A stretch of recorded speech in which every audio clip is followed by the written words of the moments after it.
এখন মূল্যবান নসিহত পেশ করবেন নায়েবে আমিরুল মুজাহিদিন আলহাজ হযরত মাওলানা মুফতি সৈয়দ মোহাম্মদ ফয়জুল করিম শাইখে চরমনাই দামাত বরকাতুহু আলিয়া।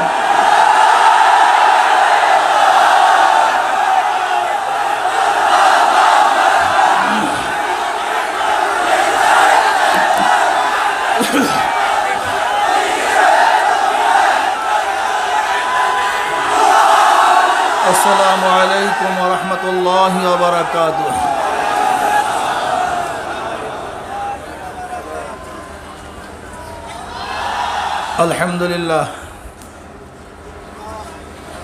আলহামদুলিল্লাহ নাহমাদুহু ওয়া নাস্তাঈনুহু ওয়া নাস্তাগফিরুহু ওয়া নাউযু বিল্লাহি মিন শুরুরি আনফুসিনা মান ইয়াহদিল্লাহু ফালা মুদিল্লা লাহু ওয়া মান ইউদ্লিলহু ফালা হাদিয়া লাহু ونشهد أن لا إله إلا الله وحده لا شريك له ونشهد أن محمدا عبده ورسوله أما بعد فأعوذ بالله من الشيطان الرجيم بسم الله الرحمن الرحيم يا أيها الذين آمنوا صلوا عليه وسلموا تسليما اللهم صل على سيدنا ونبينا وشفيعنا وحبيبنا مولانا محمد صلى الله عليه وعلى آله وأصحابه وبارك وسلم اللهم صل على سيدنا ونبينا وحبيبنا مولانا محمد صلى الله عليه وعلى آله وأصحابه وبارك وسلم أعوذ بالله من الشيطان الرجيم بسم الله الرحمن الرحيم ثم جعلناك على شريعة من الأمر فاتبعها ولا تتبع أهواء الذين لا يعلمون صدق الله مولانا العظيم وصدق رسول النبي الكريم আল্লাহ পাকের বান্দা জনাব মুহাম্মদুর রাসূলুল্লাহ সাল্লাল্লাহু আলাইহি ওয়াসাল্লামের উম্মতগণ, আল্লাহ পাক রব্বুল আলামিন আপনাকে আমাকে দুনিয়ার সমস্ত ফিতনা ফাসাদ থেকে পরিত্রাণ দিয়ে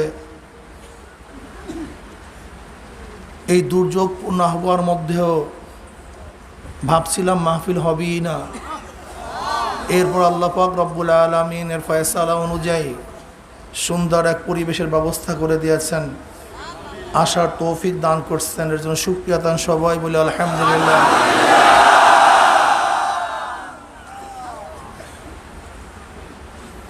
এই মাজলিস অনেক গুরুত্বপূর্ণ, অনেক দামি। এই মাস অগ্রহায়ণ মাস, যেই মাসে আমাদের শায়খ মুর্শিদ নব্বরাল্লাহু মারকাদাহু দুনিয়ার থেকে বিদায় হয়ে গেছেন। ইতিমধ্যে আমাদের থেকে বহু সাথীরা বিদায় হয়ে গেছেন, কিন্তু আল্লাহ পাক আজও পর্যন্ত আপনাকে আমাকে হায়াতে রেখেছেন। অনেক সাথী তো হায়াত অবস্থা আছে, আসতে পারেনি, অসুস্থ, দুনিয়ার বহু ঝামেলার মধ্যে, কিন্তু আল্লাহ পাক রব্বুল আলামিন আপনাকে আমাকে সুস্থ রেখে ঝামেলার থেকে মুক্তি দিয়ে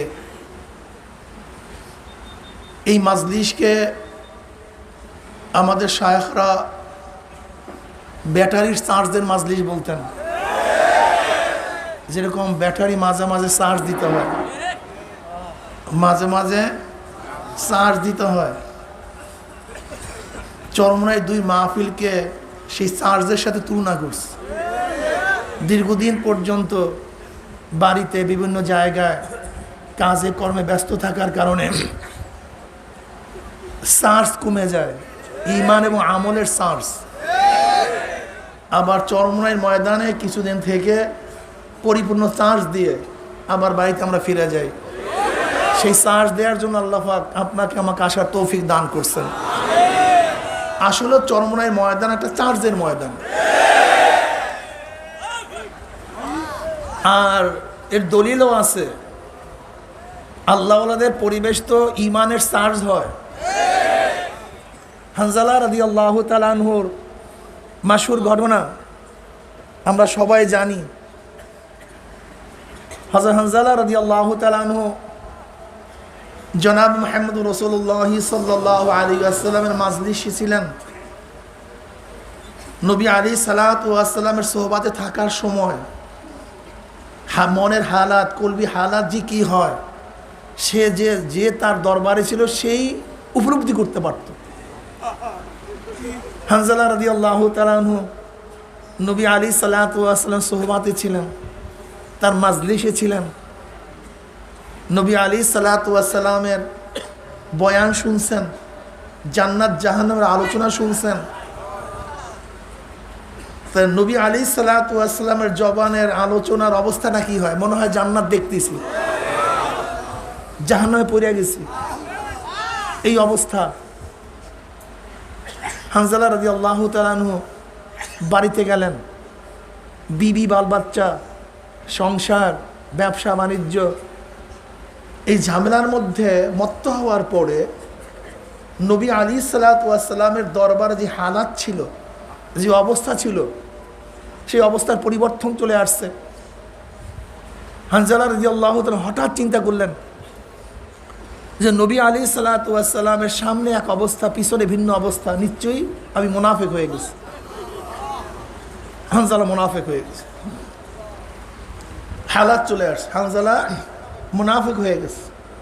এখন চিল্লা চিল্লে রওনা করছে, হানজালা মুনাফিক হয়ে গেছে। আবু বকর সিদ্দিক রাদিয়াল্লাহু তাআলা আনহুর সাথে দেখা পথিমধ্যে। হানজালা মুনাফিক হয়ে গেছো মানে কি বলতেছো তুমি? তুমি মুনাফিক হয়ে গেছো? বলে হ্যাঁ, হানজালা মুনাফিক হয়ে গেছে। বলে কিভাবে মুনাফিক হলা তুমি? বলে দেখেন, নবী আলাইহিস সালাতু ওয়াস সালামের মাজলিসে যখন উপস্থিত থাকি তখন কলবের যে হালাত থাকে, অবস্থান থাকে, বাড়িতে গেলে তো সেই অবস্থান থাকে না। দুনিয়ার ঝামেলার মধ্যে যখন পতিত হই, নবীর দরবারে জান্নাত জাহান্নাম উপস্থিত দেখি, কিন্তু বাড়িতে গেলে সেই অবস্থা থাকে না। কাজে অবস্থার পরিবর্তন, তার দরবারে এক, আমার বাড়িতে ভিন্ন। কাজে এইটা মুনাফিকের আলামত। বলে তাই তো, বলে আমারও তো অবস্থা এক, আমিও তো মুনাফিক হয়ে গেছি। কে সে? গোটা নবীদের পরে মর্যাদার দিক থেকে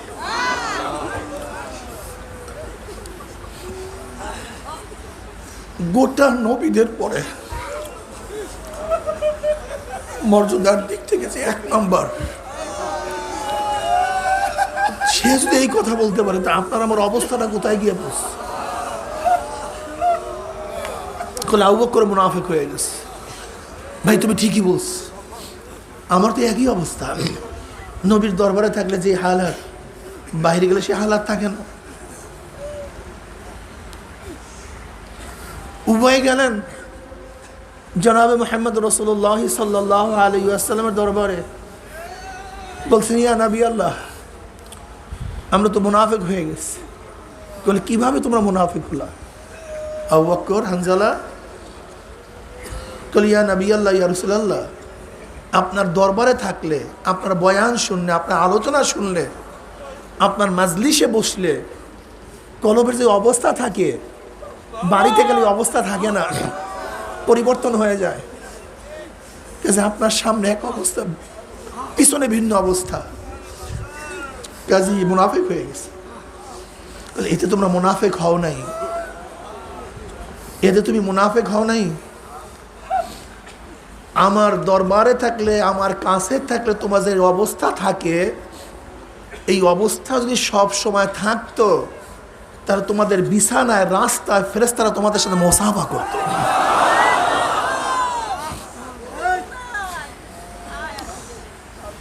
হুমুল জুলাসা উলা ইয়াশকা জালিসুহুম। আল্লাহওয়ালাদের মাজলিস এমন এক মাজলিস, এমন দামি মাজলিস, আমার কাছে দামি আতর কেনার পয়সা নেই, লাগাবার শক্তি নেই, সে উপযুক্ত আমি নই। এত দামি আতর কিনবো কিভাবে? 1 আউন্সের আতরের দাম 7 লক্ষ টাকা, 6 লক্ষ টাকা, 5 লক্ষ টাকা। আমি কিনে তো এই সুবাস ব্যবহার করতে পারবো না, এই সুবাস আমার নাকের মধ্যে নিতে পারবো না। কিন্তু নিব কিভাবে? তোমার কাছে টাকা নেই, কেনার যোগ্যতা তোমার মধ্যে নাই, কিন্তু যে আতর লাগাইছে, যার মধ্যে কেনার যোগ্যতা আছে, তার কাছে গেলে তুমি অটোমেটিক মাগনা সেই ঘ্রাণ পেয়ে যাবা।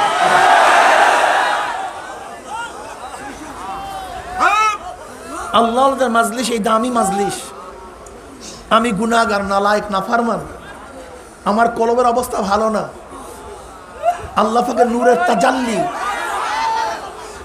আল্লাহ পাকের মারিফাত, আল্লাহ পাকের হাকিকত বোঝার মতো ক্ষমতা আমার মধ্যে নাই, সেই শক্তি আমার মধ্যে নাই। আমি গুনাহগার, নাফরমান, কিন্তু আল্লাহ ওয়ালার সোহবাতে যদি থাকি, তাদের কাছে যদি যাই, ওই ঘেরানের মাজলিসে যদি বসি, তাহলে আল্লাহ পাক রব্বুল আলামিনের ফজল করমে তাদের উপর যখন রহমত নাজিল করবেন, আপনাকে আমাকে মাহরুম করবেন না। আল্লাহ পাক রব্বুল আলামিন ওই রহমতের কিছু অংশ আপনাকে আমাকে উপর দান করবেন। এর জন্য চার্জের মাজলিস, এখানে চার্জ হয়। আসলেও আমি বাস্তব অভিজ্ঞতা থেকে বলছি, যখন বিভিন্ন জায়গায় মাহফিলে যাই, মুজাহিদরা আসে, বিভিন্ন ধরনের মুজাহিদরা আসে, কিন্তু যেই সমস্ত মুজাহিদরা বলে হুজুর আজকে এত বছর পর্যন্ত চরমনায় যাই, এক মাহফিলও সারি না, আমি তাদের চেহারার দিকে তাকাই, এবং যারা আসে না তাদের চেহারার দিকে তাকাই, ফার ফার ডিফারেন্স,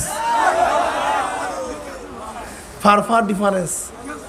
আজকেও এক ভাই দেখা করার সময় বলছে যে 65 সনে এক মুজাহিদ আসছে চরমনাইতে, 65 সনে কোনো মাহফিল কাজা হইতো না।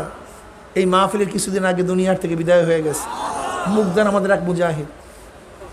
এরকম হাজারো মুজাহিদরা আছে যারা এক মাহফিলও ছাড়ে না, কেন তাদের চার্জের প্রয়োজন হয়, তারা চার্জ দেয়। যেই ব্যাটারির পরীক্ষা করার যন্ত্র আছে, সেই ব্যাটারি তো চার্জ নিবে, আর যেই ব্যাটারির চার্জ পরীক্ষা করার যন্ত্র নাই, সেই ব্যাটারি চার্জ নিবে কিভাবে?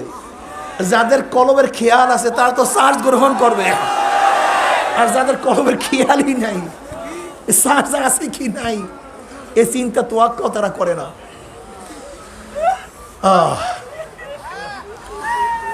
এই মাজলিস অনেক গুরুত্বপূর্ণ, অনেক দামি মাজলিস।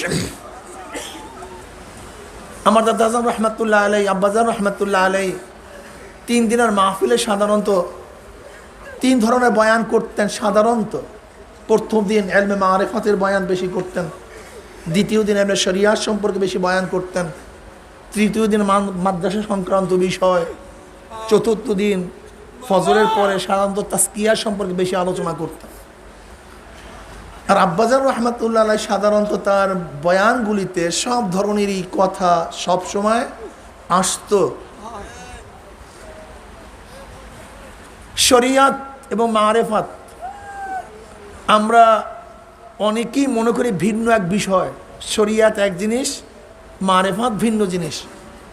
এর জন্য দেখবেন আমাদের মধ্যে কিছু নালায়েক জাহেল আছে যারা তো বলেই ফেলে আমরা মারিফাত মানি, শরিয়াত মানি না, বলেই ফেলে। এবং তারা বলে আমরা তরিকাতপন্থী, আমরা শরিয়াতপন্থী নই। জাহিরি এলেমের ধারক বাহক আলেমরা, আর আমরা মারিফাতপন্থীরা বাতিনি এলেমের ধারক বাহক। এই বিভিন্ন কিরসা কাহিনী তারা বলে, অথচ আল্লাহ পাক রব্বুল আলামিন কালামে পাকের মধ্যে ফরমান সুম্মা জাআলনাকা আলা শরিয়াতিন মিনাল আমর ফাত্তাবি'হা ওয়া লা তাত্তাবি'হু আল্লাযীনা লা ইয়া'লামুন। হে আমার নবী, আমি আপনাকে যে শরিয়াতের প্রতিষ্ঠিত করেছি, ফাত্তাবি'হা, ওই শরিয়াতের অনুসরণ অনুকরণ করুন। কাকে নির্দেশ করেছেন? খোদ আল্লাহ নবীকে। আল্লাহ পাক বলেন সুম্মা জাআলনাকা আলা শরিয়াতিন মিনাল আমর আই মিনাদ দ্বীন। দ্বীনের মধ্য থেকে যে শরিয়াতের উপর আপনাকে প্রতিষ্ঠিত করেছে ফাত্তাবিহা, ওই শরিয়াতের অনুসরণ অনুকরণ করুন। জাহেল মূর্খ যারা নিজেদের নফস অনুযায়ী কথা বলে, খেয়াল খুশি অনুযায়ী কথা বলে, শরিয়াতের পাবন্দি করে না, ধার ধরে না, ওই সমস্ত মূর্খ জাহেলদের যারা শয়তানের নফস অনুযায়ী কাজ করে, খেয়াল খুশি কাজ করে, চলাফেরা করে, তাদের ইত্তেবা অনুসরণ আপনি করিয়েন না। শরিয়াত শব্দের অর্থ কি? রাস্তা। শরিয়াত শব্দের অর্থ কি? রাস্তা, কানুন, পদ্ধতি, নিয়ম, আইন। শরিয়াতকে রাস্তা কেন বলা হয়? যেরকম তরিকে আম, প্রশস্ত রাস্তায় যদি উপরে ওঠেন, যে রাস্তা কোথার? মক্কার রাস্তা। যদি মক্কার পথ আপনি ধরেন, রাস্তায় আপনাকে মক্কায় পুষায় দেবে, রাস্তায় আপনাকে মক্কায় পুষায় দেবে। ডাইনে বামে তাকাবার প্রয়োজন নাই। কি আপনি মাইকে শোনেন না? দেখেন মাঝখানে মাইক বন্ধ হয়েছে। রাস্তায় আপনাকে মক্কায় পুষায় দিবে। মদিনার পথ ধরলে রাস্তায় আপনাকে মদিনায় পুষায় দিবে। আমেরিকার পথ ধরলে আমেরিকায় রাস্তায় পুষায় দিবে। ঠিক শরিয়াতের পথে উঠলে শরিয়াত আপনাকে জান্নাতে পুষায় দিবে। এই জন্য শরিয়াতকে শরিয়াত বলা হয়। তরিকা আম, ভাঙ্গা নাই, কাঁটা নাই, ভেজাল নাই, কিচ্ছু নাই। শরিয়াতের রাস্তায় উঠবেন, এই শরিয়াতের গাড়িতে চলবেন, শরিয়াতের গাড়ি আপনাকে জান্নাতে পুষায় দেবে।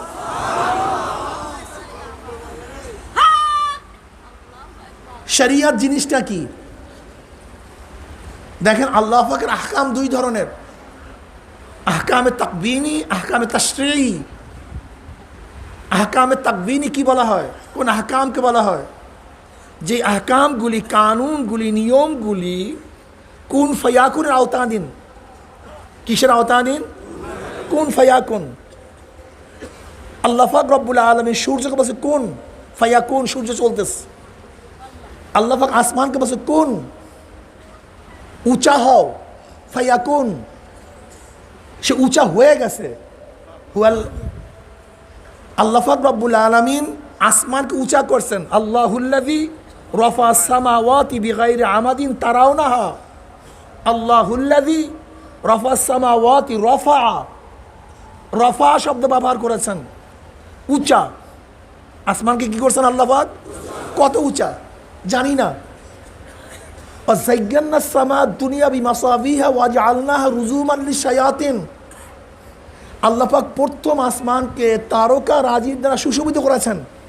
কোন আসমানকে?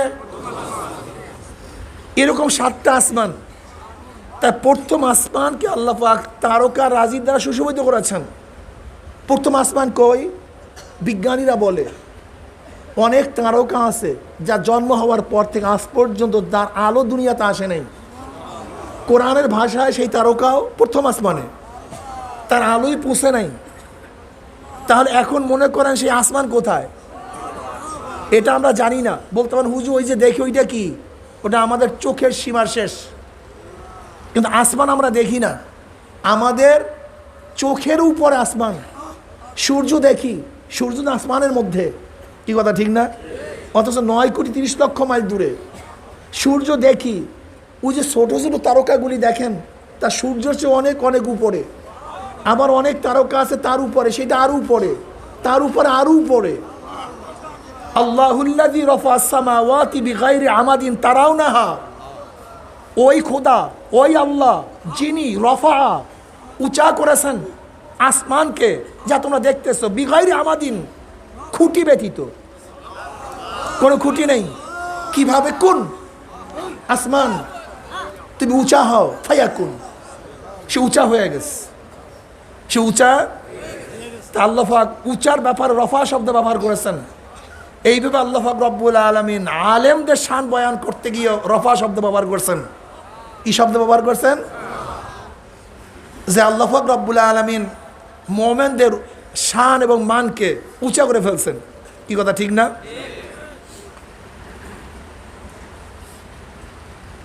আল্লাহ পাক পানিকে বলছেন পানি জারি হও, পানি জারি হয়ে গেছে। ইয়ারফাইল্লাহুল্লাযীনা আমানু মিনকুম ওয়াল্লাযীনা উতুল ইলমা দারাজাত, ইয়ারফাইল্লাহুল্লাযীনা আমানু মিনকুম ওয়াল্লাযীনা উতুল ইলমা দারাজাত। যাদেরকে আল্লাহ পাক ইলম দান করছেন, আল্লাহ পাক তাদের দরজা এবং মর্তবাকে উঁচা করে ফেলছেন। পানিকে আল্লাহ পাক বলছে কোন জারি হও, ফায়াকুন, পানি জারি হইতেছিল। আজ পর্যন্ত চলছে, কিয়ামত পর্যন্ত চলতে থাকবে। যেখানে বন্ধের ইশারা আছে সেখানে বন্ধ থাকবে, কিন্তু যেখানে বন্ধের ইশারা নাই সেখানে কেউ বন্ধ করতে পারবেন না। এর জন্যই নীল নদের পানি যখন জারি বন্ধ ছিল, ওখানে রুসুম ছিল, কোনো এক সুন্দরী মেয়েকে বলি দিতে হইতো। ওমর ইবনে খাত্তাব রাদিয়াল্লাহু জামানায় এই কাজ কিভাবে করবে মুসলমানরা, ওমর ইবনে খাত্তাবকে চিঠি লেখা হইল যে একজন নারীকে হত্যা করতে হবে। দেখে ডাইরেক্ট শরিয়াতের খেলাফ, এটা হয় কিভাবে? অথচ পানি ছাড়া মিশরের কোনো ফসল হবে না, বিশাল মুসিবত। ওমর ইবনে খাত্তাব রাদিয়াল্লাহু তাআলা আনহু নদীকে চিঠি লিখলেন। কাকে চিঠি লিখলেন? নদীকে চিঠি লিখলেন যে আল্লাহর হুকুমে জারি হও, জারি হয়ে যাও। এই চিঠি ফালাইতে দেরি, নদী জারি হইতে দেরি করে নেই। যাই হোক, এগুলো হলো আওয়ামের তাকবীনের আওতাদিন, আসলে আওয়ামের তাশরিঈ বা তাকলিফি যেই আহকামগুলি আল্লাহ পাক রব্বুল আলামিন নবীদের মাধ্যমে তার বান্দাদের উপর নাজিল করেন। বান্দা ইচ্ছা করলে আহকামগুলি পালন করতেও পারে, নাও করতে পারে।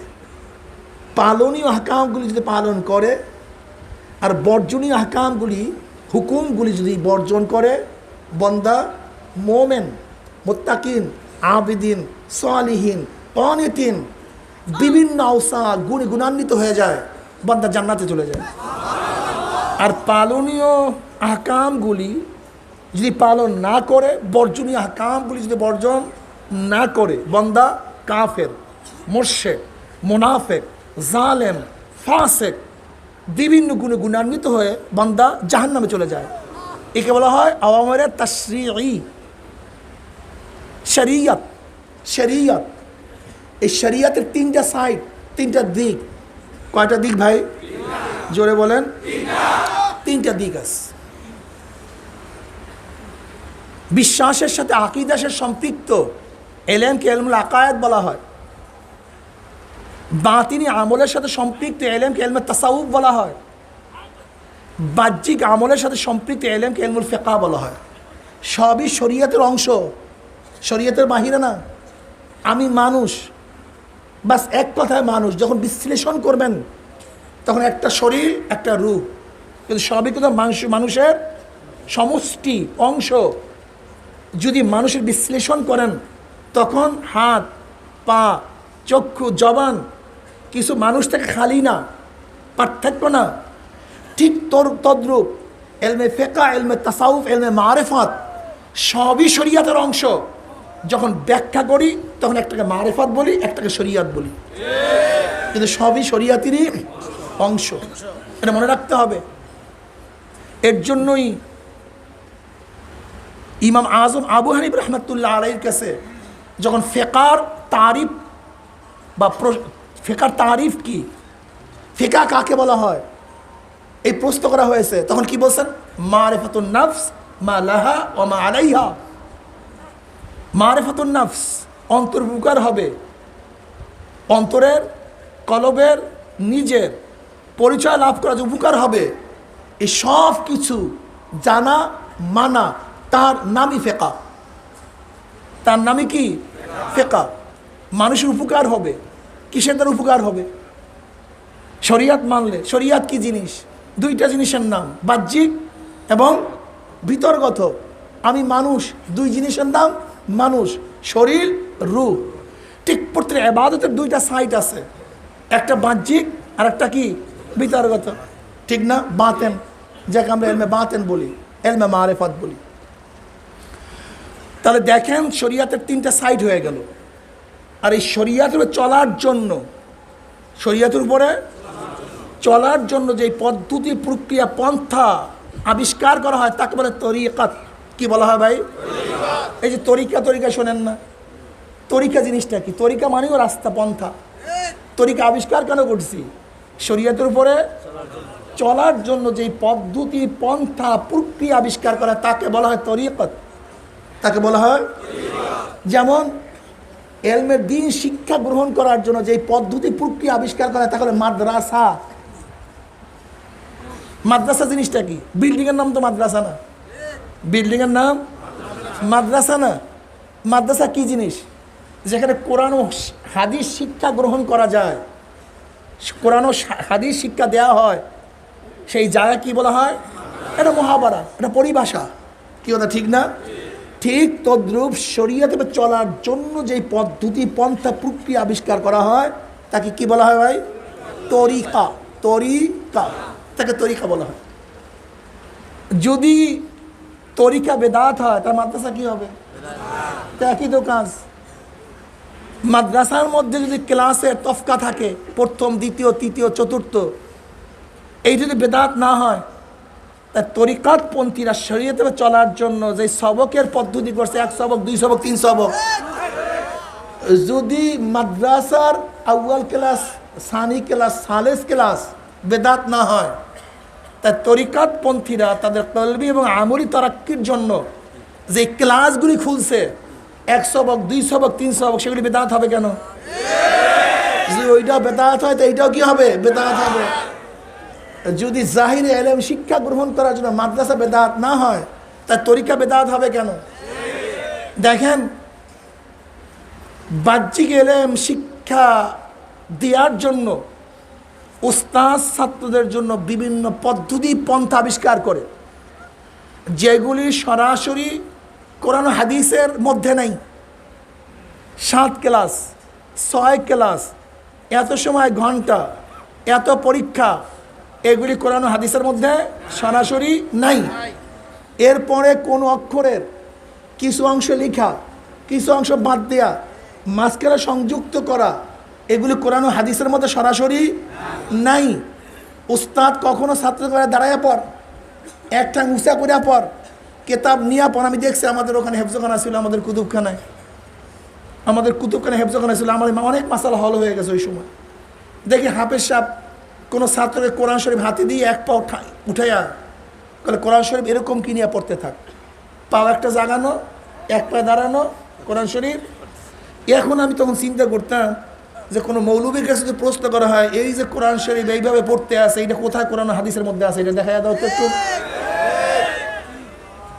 আবার দেখলাম পড়তেছে খ খ খ খ খ। আমি কি ঘটনা কিরকম করতে আছে কেন? আমরাও পড়ছি এরকম। এখন যদি কেউ বলে ভাই ঘ ঘ করতে আসেন, গলামলা ফাটাইয়া ফেলাইতে আসেন, এটা দলিল জানতো ভাই কোরআন হাদিস দিয়া, গাইন এরকম শিখতে হবে, যে কাকের মতো উদাহরণ দিয়ে কোরআন হাদিসের মধ্যে দলিল জানতো। আজ পর্যন্ত কোনো লামুজাহাবি বা ওই সমস্ত ঝামেলা সৃষ্টিকারীরা আজ পর্যন্ত মাদ্রাসাকে এই প্রশ্ন করে নাই যে এই পদ্ধতি সরাসরি কোরআন হাদিসের মধ্যে নাই, এই পদ্ধতি কোরআন হাদিসের মধ্যে নাই, এই পদ্ধতি কোরআন হাদিসের মধ্যে নাই। এরকম প্রশ্ন আজ পর্যন্ত করে নাই যে নাদিয়া, নুরানি, বৈজ্ঞানিক পদ্ধতি, এরপরে কেরাতুল কোরআনের পদ্ধতিতে কোরআন শিক্ষা দেওয়া হবে কেন? কোরআন তো এক, হাদিস এক, কেন নাদিয়া পদ্ধতি হবে?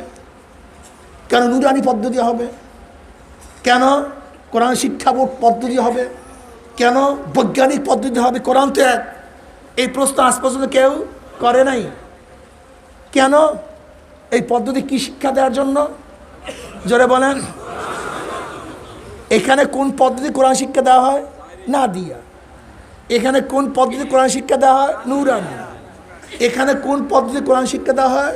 বৈজ্ঞানিক। এখানে কোন পদ্ধতি কোরআন শিক্ষা দেওয়া হয়? কেরাতুল কোরআন। কোনো ইশকাল নাই। যদি এই প্রশ্ন করা হয় এখানে এলমে মারিফাত কোন পদ্ধতি শিক্ষা দেওয়া হয়? চিশতিয়া। এখানে কোন পদ্ধতি? সাবরিয়া। এখানে কোন পদ্ধতি? মুজাদ্দাদিয়া। তখনই প্রশ্ন করে এটা পাইলেন কই? কি আজীব ব্যাপার। তখনই প্রশ্ন তুলে পাইলেন কই? কোথায় চিশতিয়া আছে? কোথায় সাবরিয়া আছে? 126 তরিকা কোথায় পেলেন আপনারা? হ্যাঁ, কোরআন হাদিসের মধ্যে কি এত তরিকা আছে নাকি? আমি যদি বলি ভাই কোরআন ও হাদিস শিক্ষা গ্রহণ করার জন্য যদি এত মাদ্রাসা থাকতে পারে, যদি তফসির শিখার জন্য হাজারো তফসির থাকতে পারে, যদি এলমে হাদিসের এত সরাসরিয়াত থাকতে পারে, এলমে ফিকার এত কিতাব থাকতে পারে, এত পদ্ধতি পন্থা থাকতে পারে, তাহলে এলমে মারিফাত শিক্ষা গ্রহণ করার জন্য 126 তরিকা তো মাত্র যা পাইছি, কিন্তু এখানে হাজার তরিকার অসুবিধা কোথায়? সমস্যা কি? এখন বলতে পারেন হুজুর আপনারা কেন লেখেন চিশতিয়া সাবরিয়া তরিকা, জান্নাতে যাওয়ার সহজ পদ্ধতি? আরে ভাই এই পাইলেন কই সহজ পদ্ধতি? এটা কোনো কোরআন ও হাদিসের মধ্যে আছে? অথচ আপনারা লিখেন যে নাদিয়া নুরানি কোরআন শিক্ষা সহজ পদ্ধতি। এই কথা বলেন না কেন? যদি ওখানে সহজ পদ্ধতি সেট করলে আপত্তি না হয়, তা জান্নাতের সহজ পদ্ধতি আপনাকে বললে যে আপনার আপত্তি হবে কেন? নবী আলাইহিস সালাতু হাজারো সহজ পদ্ধতি বলে নাই যে মহিলাদের জন্য এই কাজগুলি করলে জান্নাতে যাওয়া সহজ পদ্ধতি, পুরুষদের জন্য এই কাজ করলে জান্নাতে যাওয়া সহজ পদ্ধতি, এই আমলটা করলে জান্নাতে যাওয়া সহজ পদ্ধতি। আজিব ব্যাপার, কি অবস্থা দেখেন তো। নবী আলাইহিস সালাতু ওয়াসসালাম কত জায়গায় জান্নাতের সহজ পদ্ধতি বাতায় দিচ্ছে। এতটুকু আমল করো জান্নাতে যাওয়ার সহজ পদ্ধতি, এইটা আমল করো জান্নাতে যাওয়ার সহজ পদ্ধতি। তা আমার নবী আলাইহিস সালাতু ওয়াসসালাম জান্নাতে যাওয়ার যে সহজ পদ্ধতি বাতিয়ে থাকেন, তাহলে সেই পদ্ধতি অনুযায়ী কেউ যদি বলে এই যে জান্নাতের সহজ পদ্ধতি, এটা কি বেদাত হবে না হাকিকত হবে? এইটাই তো ঠিক হবে, এইটাই তো হওয়া উচিত। দেখেন আমরা লেখার ব্যাপারে বলি সহজ পদ্ধতি হস্তলিপি শিক্ষা দেওয়া হয়, কোনো আপত্তি নাই। সহজ পদ্ধতি ইংলিশ শিক্ষা দেওয়া হয়, কোনো আপত্তি নাই। সহজ পদ্ধতি নাহু শিক্ষা দেওয়া হয়, কোনো আপত্তি নাই।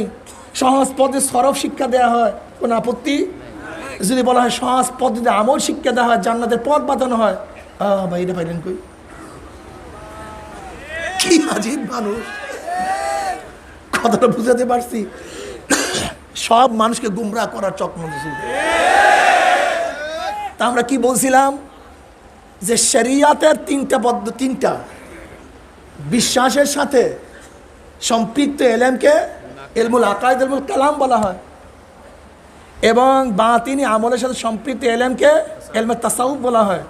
ইলমে তাসাউফ এটা আপনারা আমার চরমনের বানানো কোনো কথা না। এই তাসাউফ আজকে আবিষ্কার হয় নাই, এটা আজকের কোনো ঘটনা না। ইমাম মালিক রহমাতুল্লাহ আলাইহির জন্ম 94 হিজরিতে। ইমাম মালিক রহমাতুল্লাহ কি বলছেন? মান তাফাক্কাহা ওয়া লাম ইয়াতাসাওয়াফা ফাকাদ তাফাসসাকা ওয়া মান তাসাওয়াফা ওয়া লাম ইয়াতাফাক্কাহা ফাকাদ তাযান্দাকা ওয়া মান জামা বাইনাহুমা ফাকাদ তাহাক্কাকা। এটা ইমাম মালিক রহমাতুল্লাহ আলাইহির কথা। এখন কেউ যদি আপনারা বলেন যে এটা সর্বনাশ বিশ্বের আবিষ্কার করছে তাসাউফ, আরে বোকা, দেখো তোমাকে বুঝতে হবে আজকে হেদায়া কিতাব, কানজ কিতাব, যত ফিকার কিতাব, শামি কিতাব বলো, আলমগিরি বলো, দুরুল মুখতার বলো, রদ্দুল মুখতার বলো, এই সবই কোরআন হাদিসের মধ্যে নিয়োজিত ছিল। কি কথা ঠিক না? পরবর্তীতে ওলামায়ে কেরাম সেখান থেকে বের করছে, ঠিক ইলমে মারিফাত, ইলমে তাসাউফ, ইলমে তরিকা, সব কোরআন হাদিসের মধ্যে নিহিত ছিল। পরবর্তী হুকামায়ে কেরাম, মুহাক্কিকিন কেরাম, যারা জান্নাতের পথ দেখাবার জন্য সবসময় পাগল হয়ে থাকতেন কিভাবে মানুষকে হেদায়েত করা যায়, তারা বিভিন্ন কোরআন হাদিস থেকে খুব ভালো মতো বাঁচিয়া ফিকির করিয়া মানুষদের জন্য সহজ পদ্ধতি বাতায় দিয়েছে। তোর এই পথে চল, এটা সহজ পথ, এখানে উঠবি আলহামদুলিল্লাহ বিনা বাধায় জান্নাতে চলে যাবে। যেরকম আমাদের ওলামায়ে কেরাম নামাজের এক জায়গায় নামাজের কোনো মাসালা কোথায় পাবেন না, এক আয়াতের মধ্যে নামাজের কোনো মাসালা কেউ পাবেন না। এমনকি এক হাদিসের গ্রন্থের মধ্যেও নামাজের কোনো মাসালা পাওয়া যাবে না। আমাদের ফকির কেরাম কি করছেন? সমস্ত কোরআন ও হাদিস থেকে ভালো মতো গবেষণা করে এক জায়গায় জমা করে দিয়েছেন যে এই পদ্ধতিতে নামাজ পড়ো। এর জন্য আপনারা যারা আছেন, কোথায় নামাজের মাসালা পাওয়া গেছে, কোন আয়াতে, কোন হাদিস আপনারা জানেন না, কিন্তু আলহামদুলিল্লাহ সবাই নামাজ পড়তেছেন। এটা আমাদের ফোকায়ে কেরামের অবদান, তাদের কোশেষ, তাদের সাধনার কারণে আমাদের জন্য আমল সহজ হয়ে গেছে। ঠিক তদ্রুপ কলবের অবস্থান, ইলমে মারিফাতের অবস্থান কোরআন হাদিসের মধ্যে তো আছে। কিন্তু বেছে বেছে বের করা আমাদের জন্য খুবই কঠিন হয়ে যেত। হুকামায়ে কেরাম যারা ইলমে তাসাউফের ইমাম ছিলেন তারা সেখান থেকে বেছে বেছে আমাদের জন্য সহজ করে দিচ্ছে, তোরা এইভাবে চল, তাহলে জান্নাতে যাওয়ার পথ সহজ হয়ে যাবে। এটা তারিফ করা উচিত ছিল, বদনাম করতেছেন আপনি। উচিত ছিল তারিফ করা, আর করতেছি বদনাম। আল্লাহ আমাদের সবাইকে মাফ করে দেন। তরিকার উপর চলার পরে, তরিকাতের উপর চলার পরে, এখন কি তরিকাতের চলা মানে কি? তরিকাত আবিষ্কার কেন হয়েছিল? শরীয়তের উপর চলার জন্য। এখন আমি ডাইরেক্ট বলি যে তরিকাতের উপর যে তরিকাতের উপর চলা, তাহলে কি শরীয়তকে বাদ দেওয়া হয়? আরে ভাই, তরিকাতের রাস্তা তো আবিষ্কারই হয়েছে শরীয়তের উপর চলার জন্য। কি কথাটা বোঝাতে পারি নাই? এই তরিকাতের উপর চলার পরে, তরিকাতের উপরে চলার পরে কলবের মধ্যে আল্লাহ পাকের আওসাফের, আল্লাহ পাকের মাখলুকাতের বহুত গুরু রহস্য অন্তরের মধ্যে ধরা পড়ে। হ্যাঁ, বুঝেন নাই? আল্লাহ পাক সূর্য বানাইলো কিভাবে, আসমান বানাইলো কিভাবে, পানি বানাইলো কিভাবে, বাতাস বানাইলো কিভাবে, গাছ বানাইলো কিভাবে, মাছ বানাইলো কিভাবে। আল্লাহ পাকের মাখলুকাত, হাল তারা মিন ফুতুর, সুম্মারজিল বাসারা কাররাতাইনে ইয়ানকালিব ইলাইকাল বাসারু খাসিয়্যান ওয়া হুয়া হাসির। তাকা, আমার মাখলুকাতের দিকে তাকা, দেখ কোনো ভুল আছে নাকি? الذين يذكرون الله قياما وقعودا وعلى جنوبهم ويتفكرون في خلق السماوات والأرض ما خلقت هذا باطلا سبحانك فقنا عذاب النار ربنا ما خلقت هذا باطلا سبحانك فقنا عذاب النار। بس দেখ তোরা তাকা, বারবার তাকা।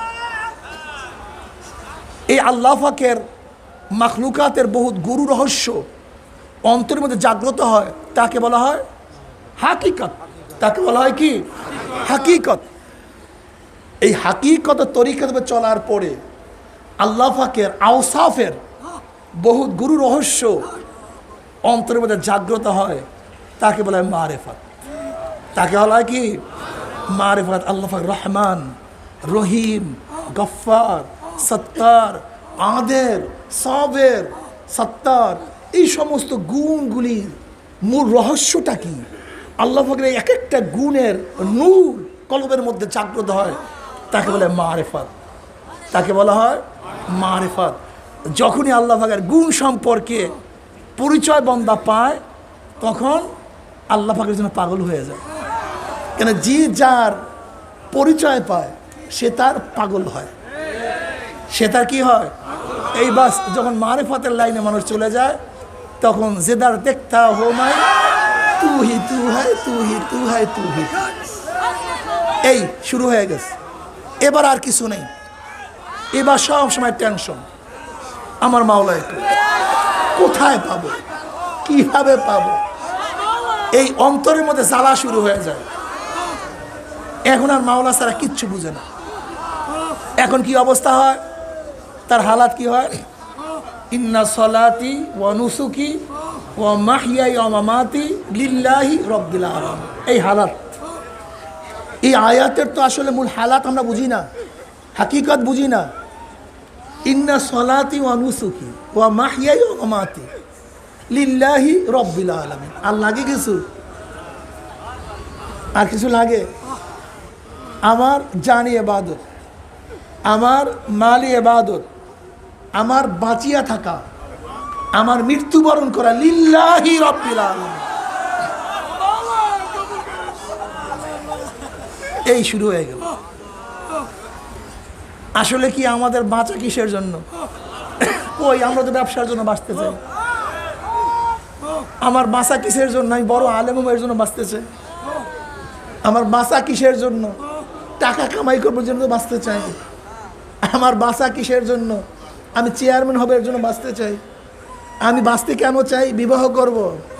আমি কেন বাঁচতে চাই? আমার বাচ্চাদেরকে ভরণ পোষণ কে করবে, কে দেখবে? আমি বাঁচতে চাই জমি কিনবো, আমি বাঁচতে চাই বিল্ডিং করব। কিন্তু আল্লাহ কি বলছে? লিল্লাহি রাব্বিল আলামিন।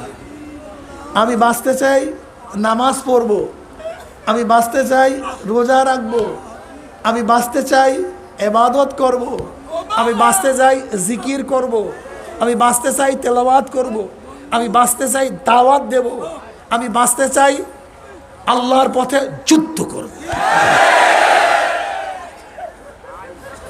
আমি মরতে চাই শহীদ হব, আমি মরতে চাই মাওলার সান্নিধ্য লাভ করব। এর জন্য লিল্লাহি রব্বিল আলামিন নেই, কিন্তু যখন ইলমে মারিফাতের দরজা চলে যাবে না, তখন দেখবেন সব মাওলা, সব। অবস্থাটা কেমন? দুই বন্ধু একই সাথে এক শায়েখের কাছে বয়াত হয়েছে।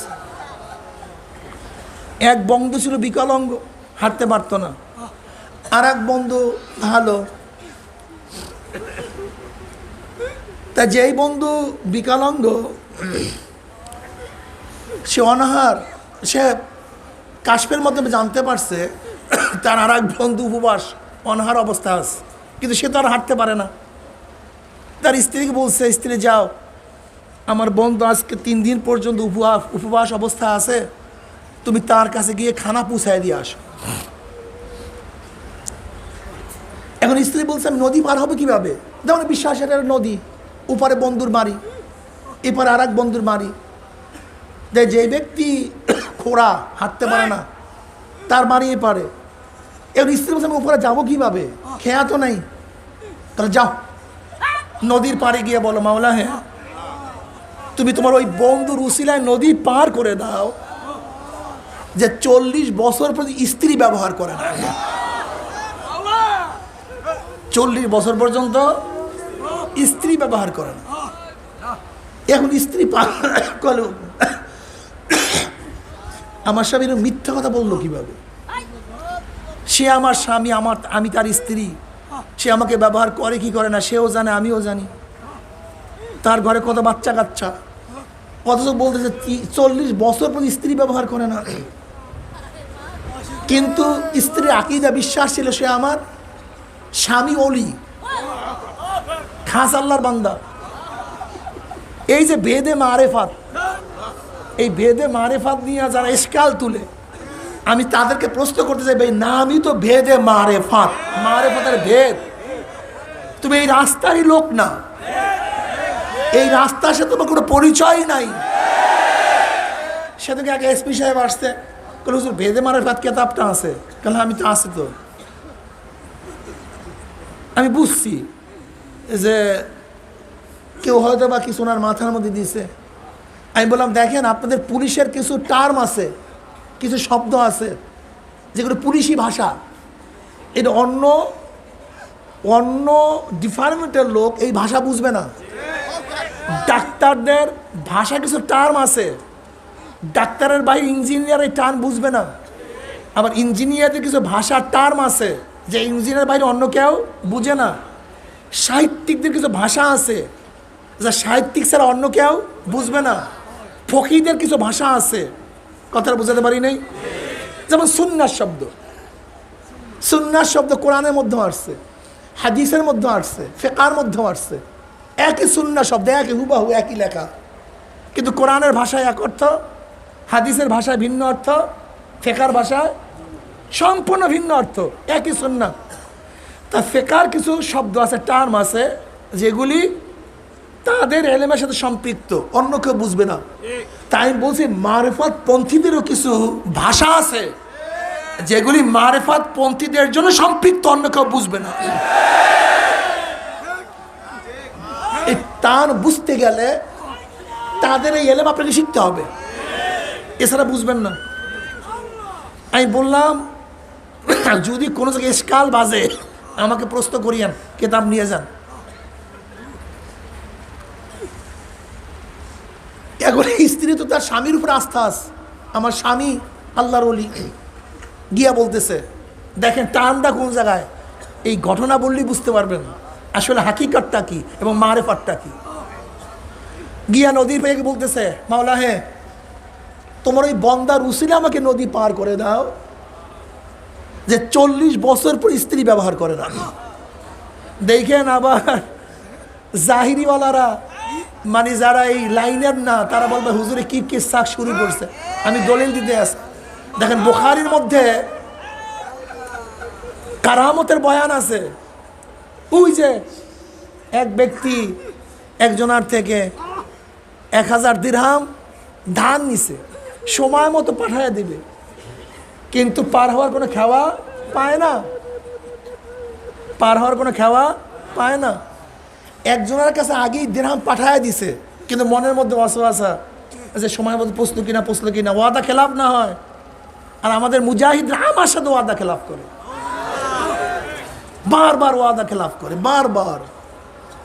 বারবার ওয়াদা খেলাফ করে। আমি চিন্তা করি, মানে আমার সাথে তোমার ওয়াদার অবস্থা এই, তা বাহিরে তুমি কি করো আল্লাহ ভালো জানে। টুপি তো লাগাইছো, জুব্বা তো পরছো, দাড়ি তো রাখছো, হ্যাঁ। আর শায়েখ রহমাতুল্লাহ আলাই, আমি ওনাকে এত গুরুত্ব দেই বাপ হিসাবে না, কাছে থেকে দেখছিল কি জিনিস, কি জিনিস। আজকে আমার মতো মৌলবী ওয়াদা দিছে মাহফিলে যাব, কোন রকম জ্বর হইলে, একটু স্বাস্থ্য খারাপ হইলে, সেহাত খারাপ, যেতে পারবো না, সেহাত খারাপ, যেতে পারবো, ওয়াদা ছিল যাওয়ার। অথচ মুনাফিক আলামত কি, যা ওয়াদা আখলাফা, আলামত মুনাফিক, একটু সেহাত খারাপ, যেতে পারবো না।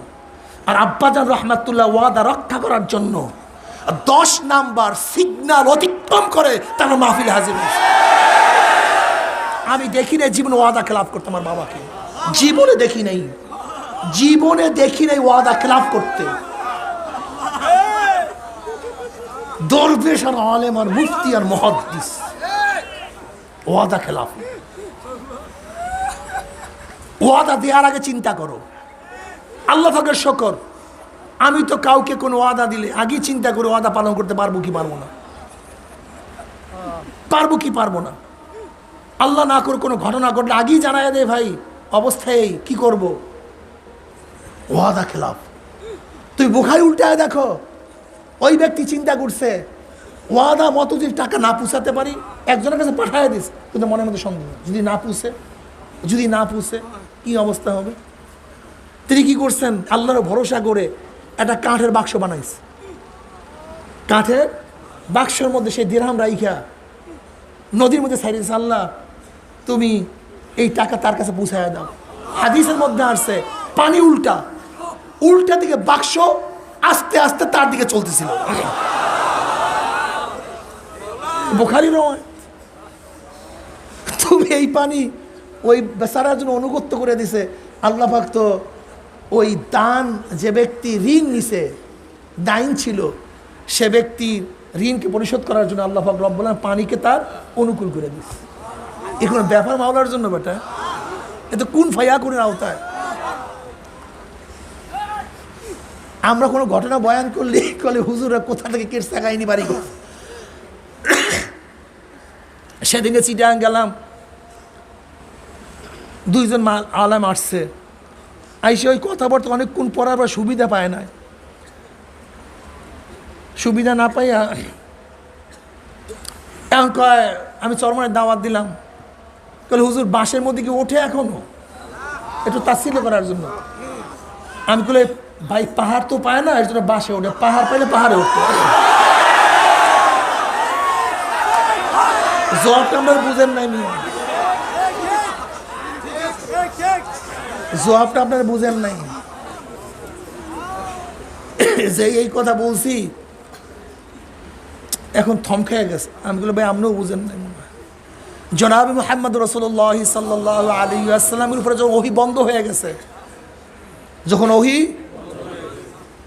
বিরহ বেদনায় জনাবে মুহাম্মদ রাসূলুল্লাহ সাল্লাল্লাহু আলাইহি বারবার পাহাড়ের উপরে উঠছেন, বারবার, একবার দুইবার না, বারবার। বুখারীর মধ্যে রওয়ায়াত আছে। আগের মাহফিলে বলছিলাম, কাজে ওদিকে যাবো না, তাই আমি এর জন্য তাকে বললাম যে দেখো, ইশক এবং মুহাব্বত, বিরহ বেদনা, এটা তোমার মধ্যে নাই, তুমি বুঝবা না ভাই। তাই নবী আলাইহিস সালাতু ওয়াস সালামের কাছে কি ছিল ভাই? পাহাড় ছিল, এই জন্য কোথায় উঠছে? আর আমাদের এখানে বাসা আছে, তার জন্য বাসে ওঠে। একেবারে চুপচাপ হয়ে রয়েছে, আর কোনো কথাবার্তা কয় না।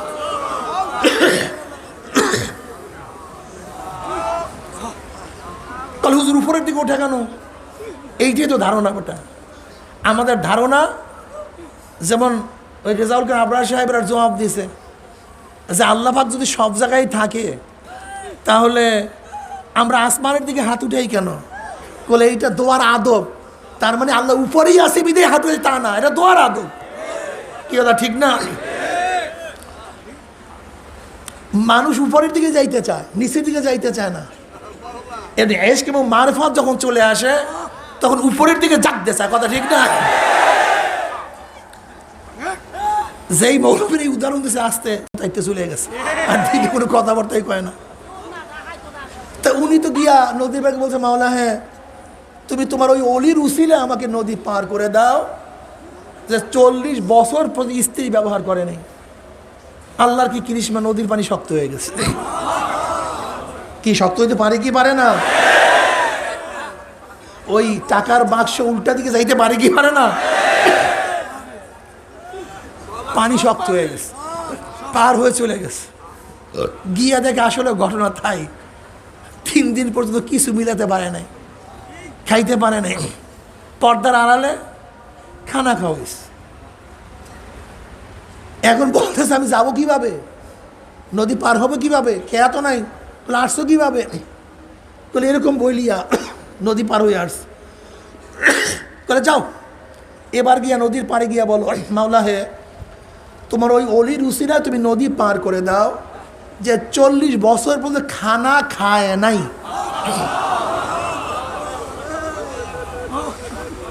এখন মহিলা আরো আশ্চর্য হয়ে গেছে, বলে এক মিথ্যা বলিয়া পার হয়ে আসছি। আর এই ব্যক্তি তো আগে পরে খানা খাইছি, আবার আমার সামনে খানা খাইলো, আর এখন বলতেছে 40 বছর পর্যন্ত খানা খায়নি। তো এক মিথ্যা বলিয়া যেহেতু পার হয়ে আসছে, দেখি আর এক মিথ্যার অবস্থাটা কি, আর এক মিথ্যার অবস্থাটা কি। গিয়া বলতেছে আল্লাহ তুমি তোমার ওই বান্দার উসিলে নদী পার করে দাও, যে 40 বছর পর্যন্ত খানা খায় নাই। আল্লাহর কি কৃষ্ণ, নদীর পানি শক্ত হয়ে গেছে, পার হয়ে চলে আসছে। এবার স্বামীকে বলতে, স্বামী গো তুমি আমার স্বামী, আমি তোমার স্ত্রী, তুমি আমাকে ব্যবহার করো কি করো না তুমিও জানো আমিও জানি, কিন্তু একটা মিথ্যা শিক্ষা দিচ্ছে। আর মিথ্যার কি তা আসি, নদীও পার হয়ে গেছে। তোমার বন্ধু তো আগে পরে খানা খাইছে, আর আমার সামনেই খানা খাইছে, সে একটা মিথ্যা শিক্ষা দিছে, আর মিথ্যার উচিত পার হয়ে আসছে। ঘটনাটা কি? এবার স্বামী বলতেছে, দেখো আমিও মিথ্যা বলি নাই, আমার বন্ধুও মিথ্যা বলে নাই, তুমি বাহ্যিক দৃষ্টি দেখছো, কিন্তু আমি তো যেই কথা বলছি আমার মাওলা আমার কলবের দিকে তাকায় আছে। ইন্নাল্লাহা লা ইয়ানজুরু ইলা সুয়ারিকুম ওয়া আমওয়ালিকুম ওয়ালাকিন ইয়ানজুরু ইলা নিয়াতিকুম ওয়া কুলুবিকুম। আল্লাহ পাক কোন দিকে তাকায় থাকে? সব সময়।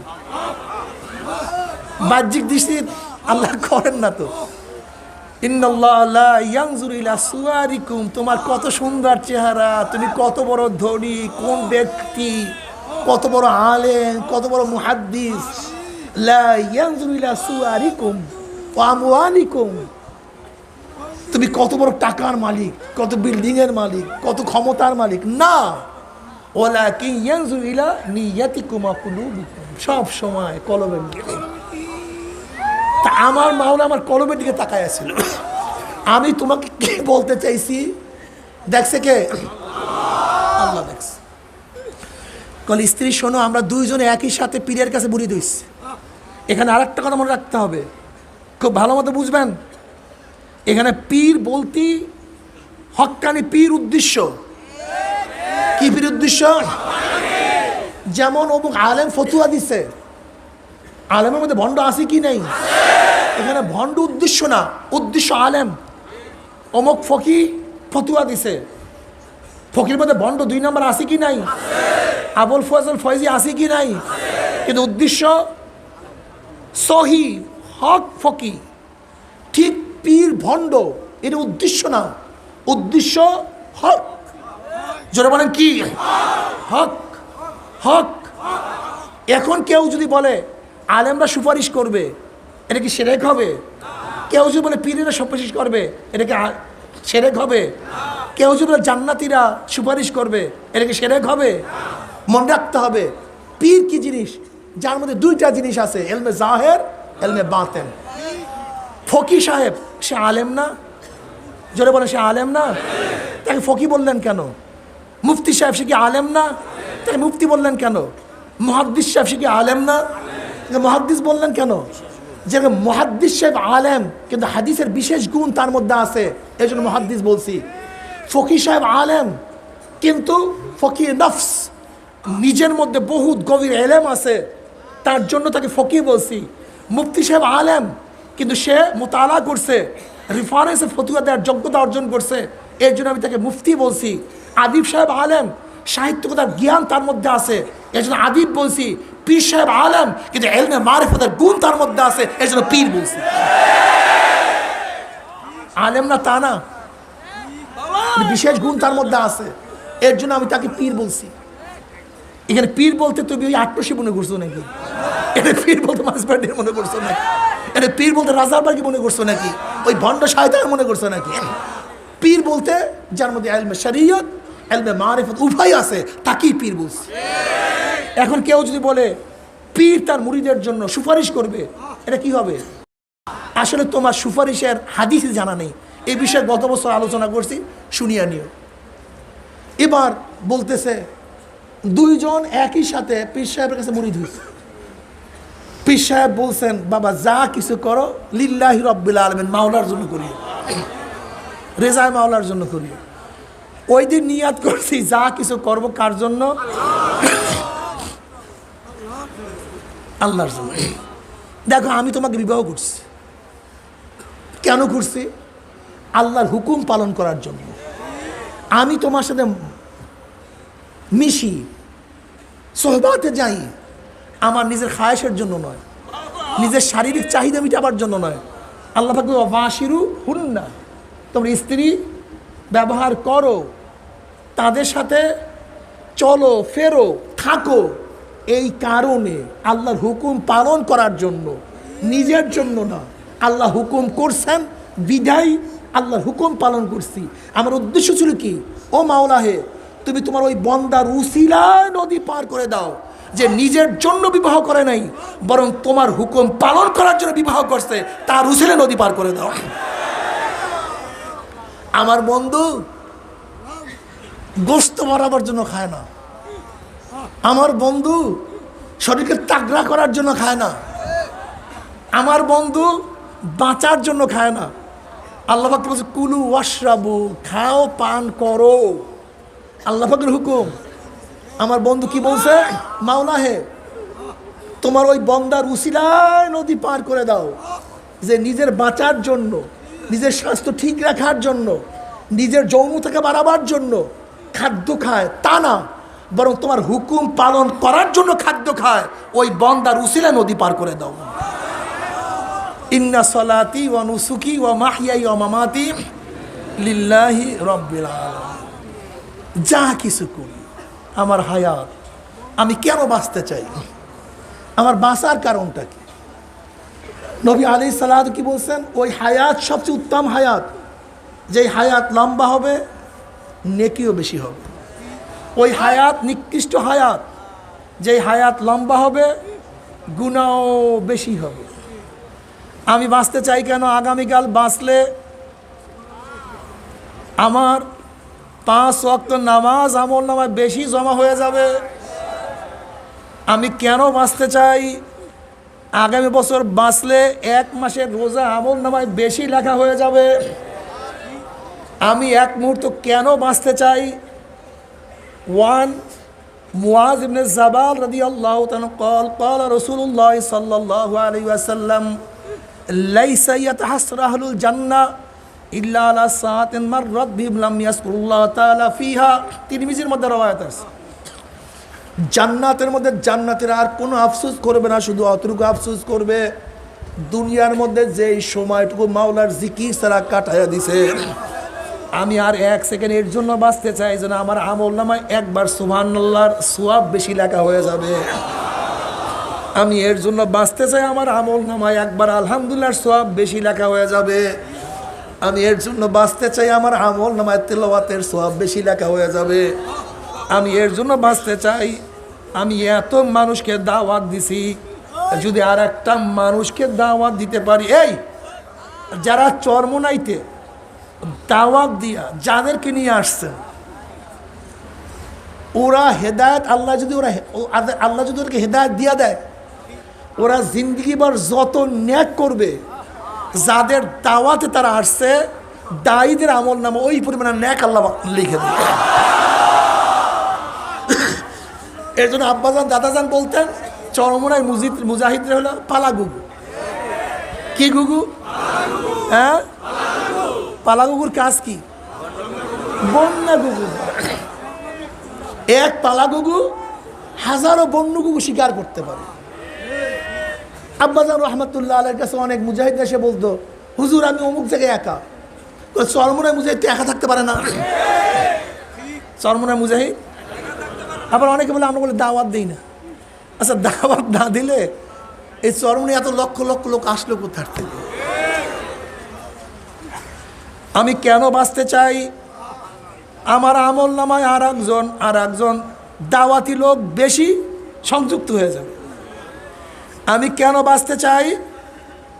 ইসলামের দাওয়াত দেওয়ার জন্য, অন্যার মোকাবেলা করার জন্য। আমি কেন বাঁচতে চাই? আমার আমল নামায় একটা নেকি বেশি লেখার জন্য। আমি কেন বাঁচতে চাই না? এজন্য আমার আমল নামায় একটা মিথ্যার গুনাহ না লেখা হয়, আমার পাপ যেন না লেখা হয়, নামাজ যেন কাজা না হয়। যারা দুনিয়ার পাগল, তুমি কেন বাঁচবা? দোকানদারি করার জন্য। আগামীকাল দোকানদারি করবো, দরকারটা কি দোকানদারি করার? আগে মরিয়া যাও, কমপক্ষে ফিতনার থেকে বাঁচিয়া গেল।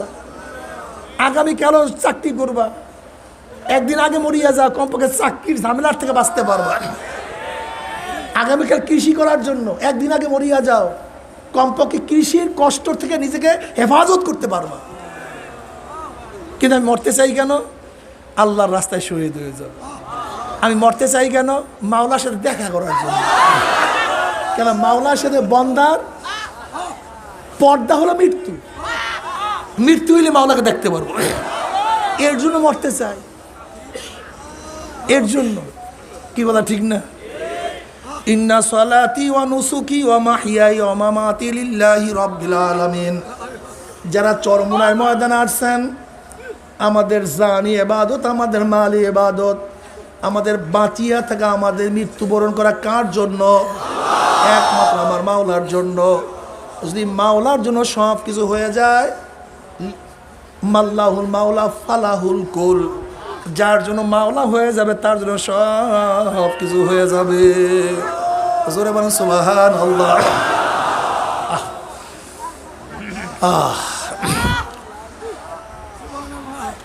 এ আমার চরমোনায় মুজাহিদ বাবারা, এ আমার ছাত্র বাবারা, এ আমার মুরব্বী বাবারা, যারা চরমোনাইতে আসছেন, আমাদের জাহিরি আমলকেও শুদ্ধ করতে হবে, আমাদের বাতিনি আমলকেও শুদ্ধ করতে হবে।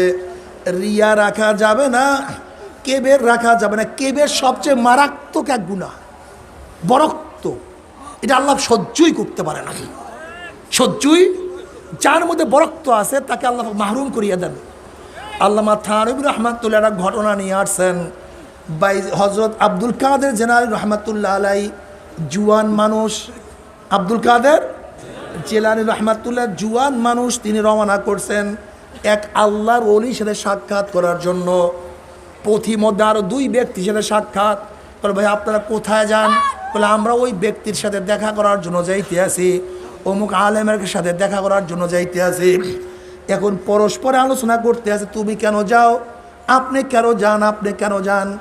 তখন এক ব্যক্তি বলতে আছে, আমার সচ্ছলতা নাই, আমার টাকা পয়সা নাই, কাজে চাই বুজুর্গর কাছে দোয়া আনার জন্য, দেখি আল্লাহ পাক আমাকে সচ্ছল করে দেন কিনা। বলে আপনি কেন যান? ইবনে সেক্কার নামে এক ব্যক্তি। বলে আপনি কেন যান? বলে আমি যাই ওনার এলেম পরীক্ষা করার জন্য। খালি কি বুজুর্গ নাকি এলেম কালাম কিছু আছে, একটু পরীক্ষা করবো। এমন কিছু প্রশ্ন আমি ঠিক করছি সে তার জবাব দিতে পারবে না, আমি এর জন্য যাইতে আছি। বলে বাবা তুমি কেন যাও? বলে আমি যাইতে আছি আল্লাহর অলির কাছে, একটু দোয়া নেব, দেখিনি তার সোহবত গিয়ে আল্লাহ পাক আমাকে কবুল করিয়া ফেলায়, আমাকে মাওলা পাক রব্বুল আলামিন পছন্দ করিয়া ফেলায়। সোহবত ছাড়া কিছু হবে না, সোহবত ছাড়া মাওলাকে পাওয়া যাবে না। সোহবত সবচেয়ে দামি জিনিস, সোহবত লাগবে। বলে দেখি আল্লাহর ওলির সোহবতে গিয়া আল্লাহ পাক আমাকে কবুল করেন কিনা। তিনজন চলে গেছেন। আল্লাহ পাক রব্বুল আলামিন ওই বুজুর্গের মধ্যে এলহাম করছেন। আল্লাহ পাক রব্বুল আলামিন এলহাম করার কারণে বুজুর্গ প্রত্যেকের অবস্থা বুঝতে পারছে। তার কাছে বয়ান করার আগেই বুজুর্গ বলতে আছে, আমি তোমার পায়ের নিচে স্বর্ণের খনি দেখতে আছি, রূপার খনি দেখতে আছি, তুমি সচ্ছল হয়ে যাবা, তোমার কোনো টেনশন নাই। আর ওই আপনি সেক্কাকে বলতে আছে, তুমি এই প্রশ্ন নিয়ে আসছো, এই প্রশ্নের জবাব এইটা, তুমি এই প্রশ্ন নিয়ে আসো, তার জবাব এইটা, তুমি এই প্রশ্ন করতে চাও, তার জবাব এইটা, লেকিন আমি তোমার কপালের মধ্যে মোরতাদ কুফুরি চিহ্ন দেখতে আছি। নাউযুবিল্লাহ। আর আব্দুল কাদের জিলানী রাহমাতুল্লাহ কাতাকায় বলতে আছে, আল্লাহ পাক রব্বুল আলামিন তোমাকে এত বড় বুজুর্গ বানাইবে, একদিন তুমি বাগদাদের মসজিদের মেম্বারে বলবা যে সমস্ত ওলিদের ঘাড়ের উপরে আমার পাও, তুমি জজবার হাতে এই কথা বলবা। ঠিকই আব্দুল কাদের জিলানী রাহমাতুল্লাহ আলাইহি আল্লাহ পাক রব্বুল আলামিন সেই মাকাম দান করছেন। উনি একদিন বাগদাদের মসজিদে বয়ান করতে গিয়ে জজবার হাতে বলছিল সমস্ত ওলিদের কাঁধের উপর আমার পাও। আল্লামা থানভী রাহমাতুল্লাহ আলাইহি বলেন, আল্লাহ পাক রব্বুল আলামিন কুদরতিভাবে নবী ইব্রাহিম আলাইহিস সালাতু ওয়াস সালামের সেই আওয়াজের মতো সমস্ত ওলিদের কানে সেই আওয়াজ পৌঁছাইয়া দিছিলেন এবং তত হইতে বাধ্য হয়েছিল। আর ইবনে সেক্কার অবস্থা এরকম হয়েছে, সে গভর্নরের বাদশার দুধ, বড় আলেম তো, দুধ হিসাবে তাকে রোমে পাঠানো হয়েছে। যখন রোমে পাঠানো হইল, সেখানে রোমের খ্রিস্টানের এক মেয়ের প্রেমে পড়িয়া তার ঈমান আখলাক সব ধ্বংস করিয়া মোরতাদ হইয়া গেছে। বুজুর্গদের বরদোয়ার মধ্যে পড়িও না কেউ, খুবই খতরনাক, ভালো লাগে না, চুপচাপ চলিয়া যাও। বরদোয়ার মধ্যে পড়িও না, দরকারটা কি, খুব কঠিন মাসালা। কি কথা ঠিক না? সোহবত সবচেয়ে দামি, সোহবতের দামি কোনো জিনিস নাই। এর জন্য দেখছি চরমুনার ময়দানে আসলে অনেক মানুষ আসছে, বয়ানও শোনে নাই, কিন্তু চরমুনায় এই সোহবতে থাকার কারণে, আল্লাহ ওদের সোহবতে থাকার কারণে কলমের মধ্যে পরিবর্তন চলে আসছে।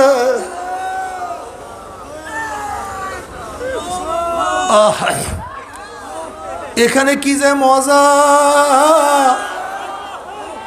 কিন্তু খবরদার কলব হইতে হবে, পাথুরিয়া কলব হবে না, পাথুরিয়া কলব হবে না। যদি কলব সুন্দর হয়, দেখবা কলবের মধ্যে কি যে হালাত পয়দা হয়ে যায়, ওই হালাত কাউকে বোঝানো সম্ভব না। আব্বাজান রাহমাতুল্লাহ আলাইহি বলতেন, চরমুনাই ময়দানে অনেক মানুষ আসে, আসার পর থেকে আর খানা খায় না।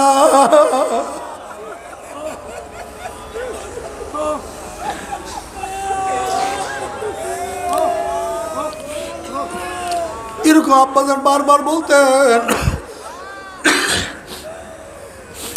কিন্তু সেই লোককে অনেকবার খোঁজার চেষ্টা করছি, কিন্তু এবার ঢাকায় সেই ব্যক্তির এক নাতি আমার সাথে বলতে আছে, হুজুর আমার দাদা চরমুনাই ময়দানে ঢোকার পর থেকে ফেরার আগ পর্যন্ত এক লোকমাও খানা খাইতেন না। বাবারে, এই চরমুনার ময়দানে কত মানুষের চোখের পানি, কত আল্লাহর চোখের পানি, এই মাটি কত জিকিরের সাক্ষী। এই মাটি কত লক্ষ কোটি জিকিরের সাক্ষী হয়ে আছে। এই জমিনের ঘাস কত জিকিরের সাক্ষী বহন করে।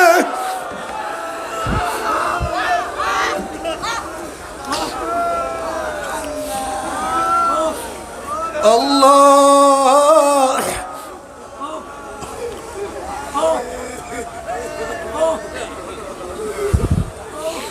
বাবার আল্লাহর কাছে দোয়া করো, মাওলা যাদেরকে চরমরায় নিয়ে আসছো হেদায়েতের মালা না পরাইয়া কাউকে বিদায় দিও না আল্লাহ। আল্লাহ আমাদের সবাইকে হেদায়েতের মালা পরায়। হেদায়েতের মালিক তুমি। নবী ইব্রাহিম তার ছেলেকে হেদায়েত দিতে পারে নাই, নবী লূত আলাইহিস সালাম তার স্ত্রীকে হেদায়েত দিতে পারে নাই, নবী নূহ আলাইহিস সালাম তার ছেলেকে হেদায়েত দিতে পারে নাই, নবী ইব্রাহিম তার বাবাকে হেদায়েত দিতে পারে নাই, নবী লূত আলাইহিস সালাম তার স্ত্রীকে হেদায়েত দিতে পারে নাই। হেদায়েতের মালিক তুমি।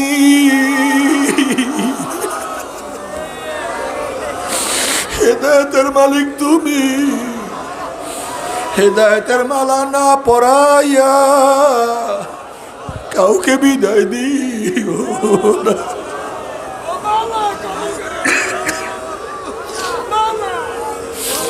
আল্লাহ তোমার মোহাব্বত আমাদেরকে পরিপূর্ণ করিয়া দিও।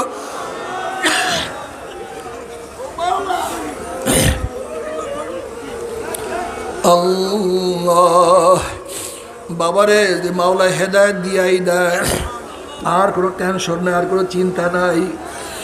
যদি হেদায়েত পাইয়াই যায় কবরেও শান্তি, কেয়ামতেও শান্তি, মিজানেও শান্তি, পুসরাতেও শান্তি।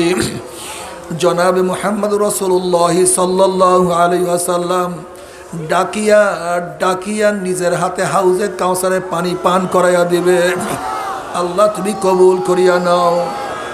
জনাবে মুহাম্মদ রাসূলুল্লাহ সাল্লাল্লাহু আলাইহি ওয়াসাল্লাম নিজেই বলছেন আমাকে 3টা জায়গায় খোঁজ করিও। কিয়ামতের ময়দানে 3টা জায়গা আমাকে খোঁজ করিও। মিজানের জায়গা আমাকে খোঁজ করিও, হাউজের কাছে আমাকে খোঁজ করিও, পুলসরাতের কিনারে আমাকে খোঁজ করিও।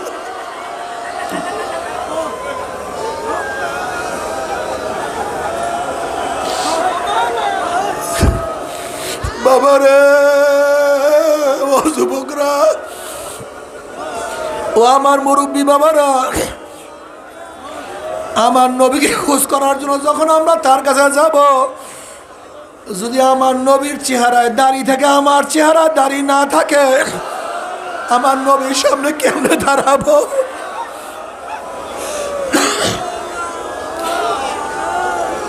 যদি আমার নবীর মাথায় টুপি থাকে, আমার মাথায় টুপি না থাকে, যদি আমার নবীর পোশাকের সাথে আমার পোশাকের মিল না থাকে, যদি আমার নবীর দলের সাথে আমার দলের মিল না থাকে, যদি আমার নবীর আদর্শ নীতির সাথে আমার আদর্শ নীতির মিল না থাকে, যদি আমার নেতার সাথে আমার নবীর নেতার মিল না থাকে, বাবারে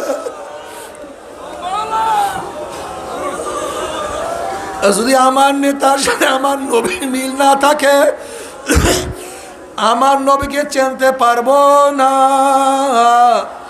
আমার নবী আমাদেরকে চিনবে না। আল্লাহ আল্লাহ তুমি আমাদের সবাইকে মাফ করিয়া দাও। বাবারে সাহাবায়ে কেরাম রিদওয়ানুল্লাহি তাআলা আলাইহিম আজমাইন, নবী আলাইহিস সালাতু ওয়াস সালামের প্রশ্ন, ইয়া নবী আল্লাহ, ইয়া রাসূলুল্লাহ, কিয়ামতের ময়দানে কোটি কোটি মানুষ উঠবে, আপনি আমাদেরকে চিনবেন কিভাবে? নবী আলাইহিস সালাতু ওয়াস সালাম বলেন, হে আমার সাহাবারা, লক্ষ লক্ষ ঘোড়ার মধ্যে কোনো ঘোড়ার যদি কপালের মধ্যে সাদা থাকে, চাঁদ থাকে, পাওগুলো যদি সাদা থাকে, তাকে বের করতে কোনো কষ্ট হয় না কি? বলে না, কোনো কষ্ট হয় না। বলে আমার উম্মতের কিয়ামতের ময়দানে সেজদার চিহ্নের জায়গার থেকে নূর ঝলকাইতে থাকবে, উজুর জায়গাগুলো সব নূর হয়ে যাবে। আল্লাহ কবুল করিয়া না বাবারে, আল্লাহ তুমি কবুল করিয়া না। নবী আলাইহিসসালাতু ওয়াসসালাম পুসরাতের কিনারা দাঁড়ায়া থাকবে, সমস্ত উম্মত পাড়ি দিয়া চলিয়া যাবে, আল্লাহ তুমি কবুল করিয়া না। কিন্তু আমার যুবক বাবারা, আমার মুরব্বী বাবারা, আল্লাহ না করুক মাওলা যদি হেদায়েত নাই দেয়, আল্লাহ তুমি না করিয়া।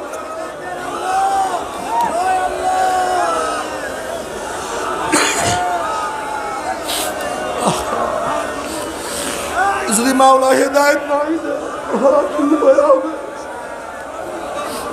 আল্লাহ তুই আমাদের সবাইকে হেদায়েত দিয়া দে। ইহদিনাস সিরাতাল মুস্তাকিম,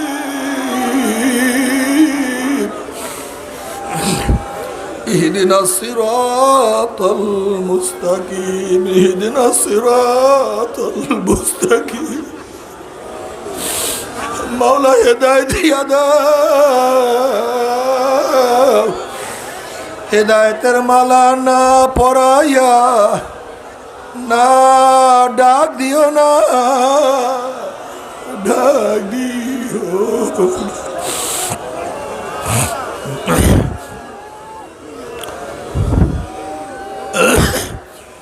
আল্লাহ না করুক, আল্লাহ না করুক। যদি নাফরমান হইয়া গুনাহ নিয়া কিয়ামতের মধ্যে ওঠো, কি যে অবস্থা। ওয়া আম্মা মান উতিয়া কিতাবাহু বিশিমালিহি ফায়াকুলু ইয়া লাইতানি লাম উতা কিতাবিয়া ওয়া লাম আদরি মা হিসাবিয়া ইয়া লাইতাহা কানাতিল কাযিয়া মা আগনা আন্নি মালিয়া হালাকা আন্নি সুলতানিয়া খুযুহু ফাগুল্লুহু সুম্মাল জাহিমা সাল্লুহু সুম্মা ফি সিলসিলাতিন যারউহা ৭০ যিরাআন ফাসলুকুহু। যাদের আমল নামা বাম হাতে পড়িয়া যাবে, বাম হাতটা সিনা ফাড়িয়া পিছনের দিকে চলিয়া যাবে। ইয়া লাইতানি লাম উতা কিতাবিয়া ওয়া লাম আদরি মা হিসাবিয়া ইয়া লাইতা কানাতিল কাযিয়া। তখন নাফরমান বলবে আফসোস, আফসোস যে আমি আমার আমল নামা না পাইতাম, আফসোস যে আমি আমার আমল নামা না দেখতাম। এত নামাজ কাজা, এত রোজা কাজা, এত দাড়ি কাটার গুনাহ, এত মিথ্যার গুনাহ, এত গীবাতের গুনাহ, এত সুদের গুনাহ, এত জেনার গুনাহ, এত কবিরা গুনাহ। ইয়া লাইতানি লাম উতা কিতাবিয়া ওয়া লাম আদরি মা হিসাবিয়া ইয়া লাইতা কানাতিল কাযিয়া।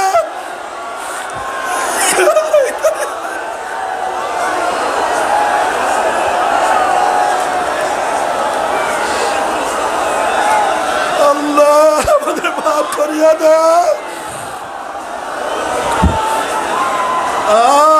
আফসোস যদি আমার মৃত্যু শেষ হইয়া যাইত, কবর থেকে কিয়ামতের ময়দান না উঠতাম। আল্লাহ, আল্লাহ তুই আমাদের সবাইকে মাফ করিয়া দাও,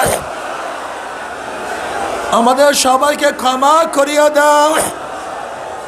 আল্লাহ রে মাফ করিয়া দাও।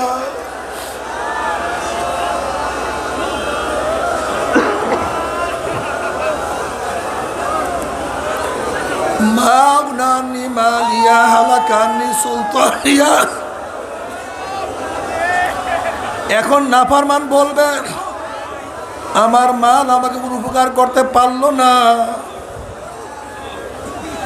যেই মালের পিছনে এত ঘোরা করলাম, এত সময় দিলাম, মাগনানি মালিয়া, কই মাল আমাকে কোনো সাহায্য করলো না, আমাকে কোনো উপকার করলো না। হালাকানি সুলতানিয়া, আমার সভাপতিগিরি, আমার সেক্রেটারিগিরি, আমার মেম্বারি, আমার চেয়ারম্যানই, আমার এমপি, আমার মিনিস্ট্রি, আমার ক্ষমতা, আবার বাদশাহী সব ধ্বংস হয়ে গেল। এখন আমি একা, কই আমার ছেলে, কই আমার বাবা, কই আমার মা, কই আমার ভাই, কই আমার দল, কই আমার নেতা, কই আমার ক্ষমতা?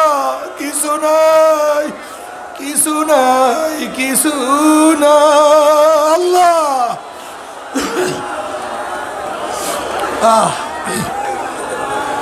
নাই কিছু। হাদিসের মধ্যে আসছে নাফরমান আফসোস করবে, আফসোস করবে, আর আঙ্গুল চাবাইরা শুরু করবে, হাত চাবানো শুরু করবে, হাত চাবাইতে চাবাইতে চাবাইতে চাবাইতে সব ফাঁসা ফাঁসা করিয়া ভালাইবে। আল্লাহ তুমি আমাদের মাফ করিয়া দাও।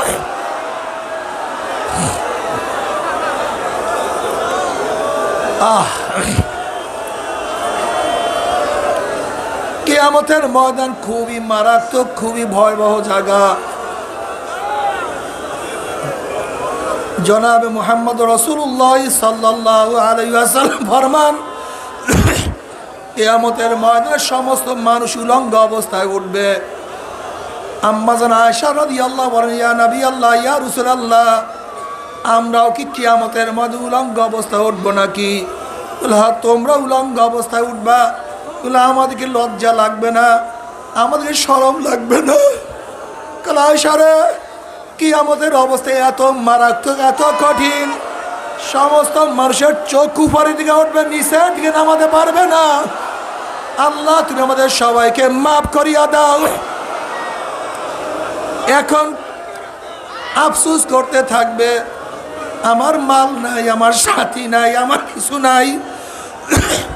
এবার আল্লাহ পাক বলবে, খুজুহু ফাগুল্লুহু, এ ফেরেশতারা, নাফরমানকে ধর, ওকে বান্ধিয়া ফেলা।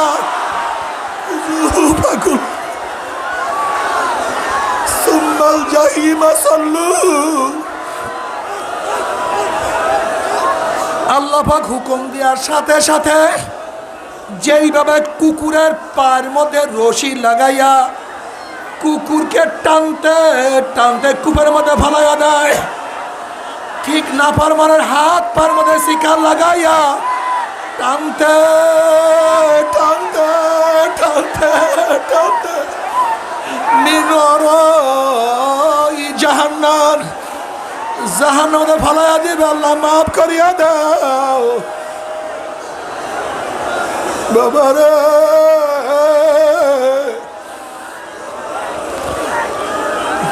মাওলাকে রাজি খুশি না করিয়া কেউ মাওলার কবরে যাইও না। আল্লাহ আল্লাহ তুমি আমাদের সবাইকে মাফ করিয়া দাও। আল্লাহ তোমার মহব্বত অন্তর মধ্যে জমা করিয়া দাও। আল্লাহ তোমার নবীর সুন্নাত অনুযায়ী আমল করার তৌফিক দিয়া দাও। আল্লাহ তোমার নবীর সুন্নাত অনুযায়ী আমল করার তৌফিক দিয়া দাও। মান আহাব্বা শাইয়ান আকসারা যিকরাহু, যেই যেই জিনিসকে বেশি মহব্বত করে সেই জিনিসের স্মরণও বেশি করে। কিয়ামতের ময়দানে যারা মাওলাকে মহব্বত করবে, জিকির আজকার বেশি করবে, তারা হাসতে হাসতে মাওলার জান্নাতে চলিয়া যাবে।